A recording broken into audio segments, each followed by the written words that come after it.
Oke, selamat pagi, siang, sore, atau malam semuanya. Saya Eva. Hari ini saya mau cerita dan mau berbagi sama kalian um, tentang AutoCAD 3D model ya. Pastikan kalian udah buka dulu AutoCAD kalian. Punya saya yang tahun 2017. Kalian sesuaikan aja nanti dengan punya kalian versi tahun berapapun itu, doesn't matter. Nah, terus kalau mau cepat, di bagian atas ini kalian bisa pilih yang 3D modeling. Jadi karena kita mau bikin modeling 3D, jadi kita ngambil yang ini. Kalau kemarin kan ngambilnya yang atas yang drafting and annotation. Nah, terus kalian pasti juga ingat tentang pelajaran PV yang multiview. Kurang lebih sistemnya AutoCAD ini akan sama seperti multiview. Jadi kita harus membagi area kerja ini jadi 4 atau jadi 3 sesuai dengan kebutuhan kita. Jadi yang pertama kita masuk ke sini dulu. Ini ya, kita satu-satu jalan dulu. Jadi kalau di home, ini di tabnya ada modeling-modeling yang akan kita pakai. Nanti saya akan go through untuk modeling basic, sama solid editing dan drawing basic, sama modify ini. Ini yang bakal sering kalian pakai. Kemudian pada bagian solid ini intinya langsung jadi 3D gitu. Nanti kita akan main banyak di sini. Kemudian kalau surfacing tidak terlalu banyak dipakai di AutoCAD dan tidak terlalu disarankan karena nanti jadinya lebih berat dan rawan untuk hang gitu ya filenya. Mapping juga kita nggak terlalu banyak pakai.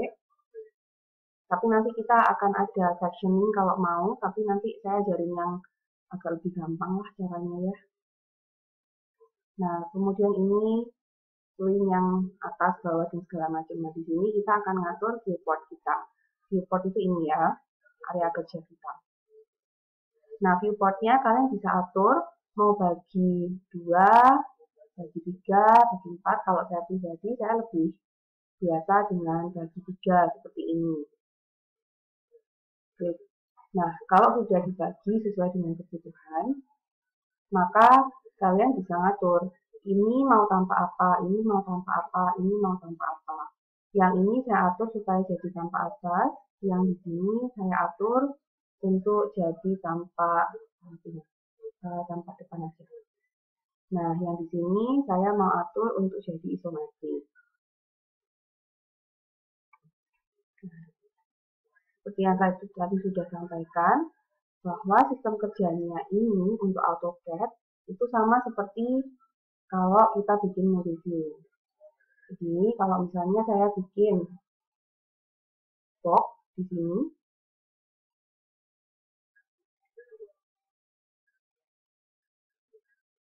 saya ganti jadi solid ya supaya kelihatan.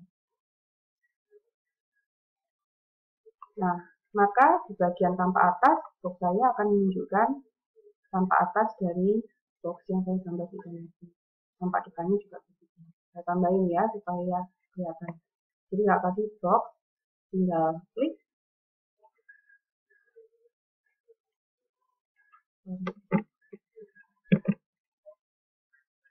Tinggal klik di layar aktif. Tentukan panjang lebarnya. Kemudian naikkan sesuai dengan kebutuhan. Nah, seperti ini. Kelihatan ya, kalau modelingnya seperti ini, maka tanpa atasnya seperti itu. Kalau tanpa isometrinya seperti ini, maka tanpa depannya seperti ini. Cukup jelas ya. Saya nggak akan go through lagi untuk menyalakan grid dan outsnap dan segala macam. Kemarin yang semester lalu sudah diajarin. Jadi silakan dibuka lagi catatannya. Nah, ini kurang lebih seperti itu.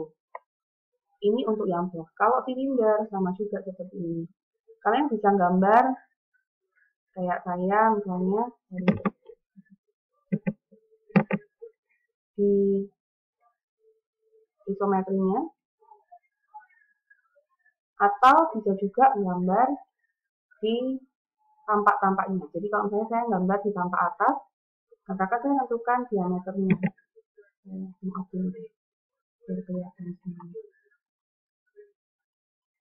misalnya saya mau gambar silinder di tanpa atasan, lihat di sini ya. Nah, kelihatan ya di isometrinya itu muncul bidang bawahnya. Nah, kemudian dia akan tanya di bagian dialog box yang lagi biru-biru nyala ini, mau dinginnya berapa? Kalau saya mau dinginnya 100, tinggal masukkan 100. Nanti dia akan tergambar sesuai dengan yang saya ajukan.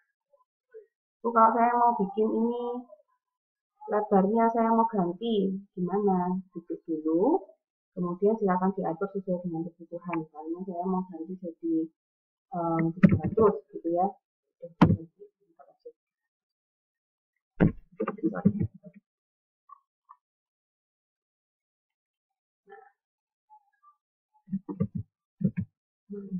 Sorry ya, salah.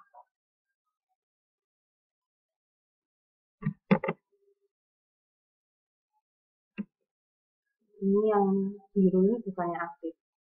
Biru ini pengurangnya, jadi kita tap. Maka silinder kalian nanti akan punya diameter 100-an, kemudian ininya itu ya kurang lebih seperti ini. Nah, kalau sphere ini bentuknya jadi bola. Silakan gambar dimanapun boleh.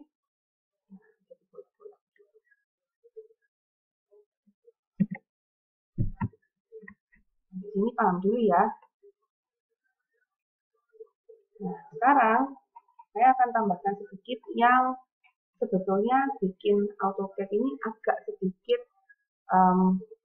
challenging dalam modelingnya.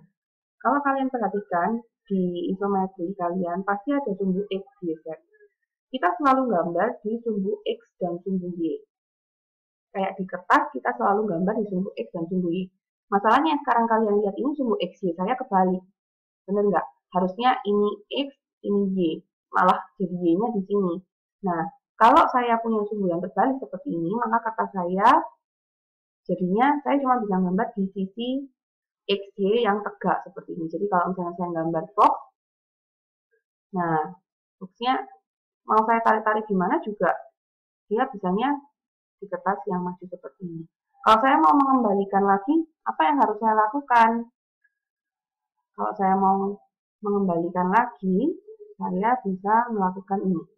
Diklik di bagian visualize, kemudian di UCS World. Nah, kalau di UCS World, maka dia akan kembali lagi sesuai dengan yang seharusnya. Nah, terus nambah lagi ya, dalam tab yang sama ini juga. Jadi, ada beberapa tampilan yang bisa kalian pilih di sini. Ini di bagian yang atas ini ya. Nah, untuk layar saya yang lagi aktif sekarang, kan ininya lagi biru-biru nih, ini lagi aktif. Yang ini enggak aktif. Nanti kalau saya klik ini juga ini aktif. Nah, tinggal dulu aja biar gampang. Kalau kalian lihat, gambar saya yang di sini kan bentuknya ya solid-solid aja. Nah, ini kalian bisa ganti. Kalau sekarang kondisinya lagi pada mode realistik. Ini saya bisa ganti, mau seperti apa, mau 3D wireframe.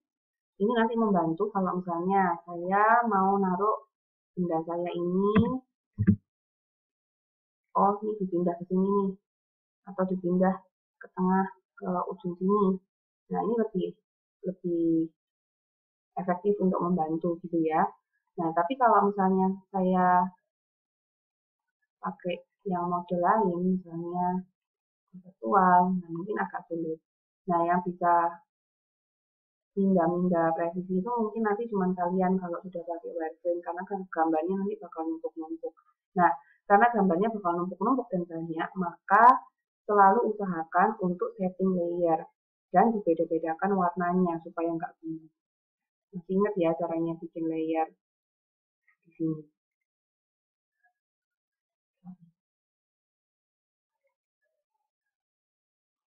Nah, ini kita bisa bikin layer di sini. Saya mau ganti warnanya jadi warna merah. Oke. Kemudian saya mau bikin lagi warnanya kuning supaya kontras. Jadi kalau misalnya nanti ini saya ganti, jadi layer 1, maka otomatis dia warnanya juga akan berubah sesuai dengan layer yang kalian pilih. Nah, layer ini nanti juga akan membantu saat kalian mau rendering. Saya tidak terlalu menyarankan rendering di AutoCAD, soalnya lebih berat sama ya menurut saya pribadi hasilnya tidak begitu cantik. Jadi biasanya kalau saya akan modeling di sini, kemudian nanti saya renderingnya di render engine yang lain, misalnya di 3D Max, atau kalian mau pakai V-Ray yang di SketchUp juga bisa. Nah, tapi modelingnya di AutoCAD ini akan memberikan gambaran yang lebih presisi, jauh lebih presisi untuk kebutuhan produksi gambar kerja dibandingkan modeling engine yang lain gitu ya. Nah, sekarang kita lanjut sedikit lagi untuk bagian ini. Kalau tadi gambarnya di solid, maka yang di sini di bagian home juga akan ada pilihannya. Ada box, ada silinder, ada cone sama, lebih banyak pilihannya gitu ya.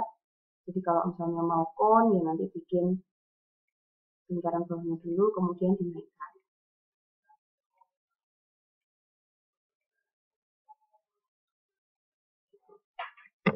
Nah, silahkan nanti dicoba-coba di sini. Nah, kemudian yang kemarin di AutoCAD yang pertama kan saya ngajarin kalau gambar enak itu pakai polyline. Nah, sekarang saya tunjukkan bedanya kalau gambarnya pakai polyline dan yang tidak. Jadi misalnya saya gambar ini. Ini gambar saya kan pakai polyline. Kalau saya sudah gambar 2D dulu, kemudian saya mau jadikan 3D, bisa. Jadi misalnya saya sudah gambar layout dulu 2D, mau saya jadikan 3D, tinggal di klik bendanya, kemudian di extrude. Nah, nanti ini dia akan meninggi sesuai dengan ketinggian yang kalian mau. Nah, tapi kalau saya bikinnya pakai line,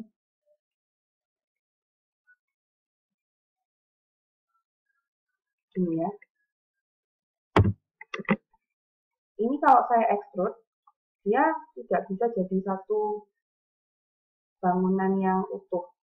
Nah, ini nggak kelihatan kalau di model yang visualization-nya ini. Saya ganti dulu ke nah, kelihatan ya bedanya. Ini yang pakai polyline, ini yang enggak. Nah, kalau nggak pakai polyline, dia bakal jadi mesh kotak-kotak gini. Nah, makin banyak garis-garisnya, makin berat nanti filenya dan makin gampang untuk crashing gitu ya. Jadi usahakan selalu pakai polyline.